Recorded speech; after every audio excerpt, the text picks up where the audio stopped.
Some 600 MMDA personnel underwent a disaster preparedness training today.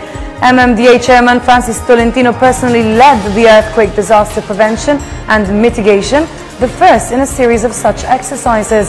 The training program was held in the wake of the latest strong earthquakes that rocked various parts of the country. According to Tolentino, it's time to review the disaster preparedness of Metro Manila.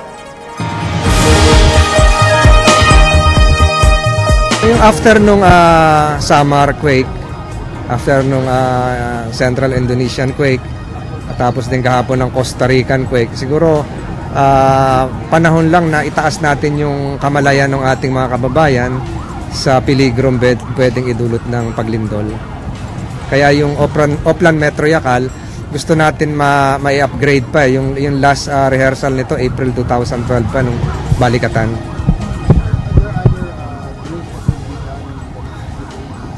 Within the next few hours, itutuloy natin yung first nighttime earthquake drill mamaya sa Robinson's Galleria, alas 8. So we encourage likewise yung may mga call centers, nighttime earthquake drill sila. Yung may mga eskwelahan, mga colleges na may pasok paggabi, hinihimok natin yung mga university presidents na nighttime earthquake drill din. Yung may mga condominium sa gabi, nighttime earthquake drill. Maging yung mga barangay, kagaya nito, katulong natin ng Quezon City.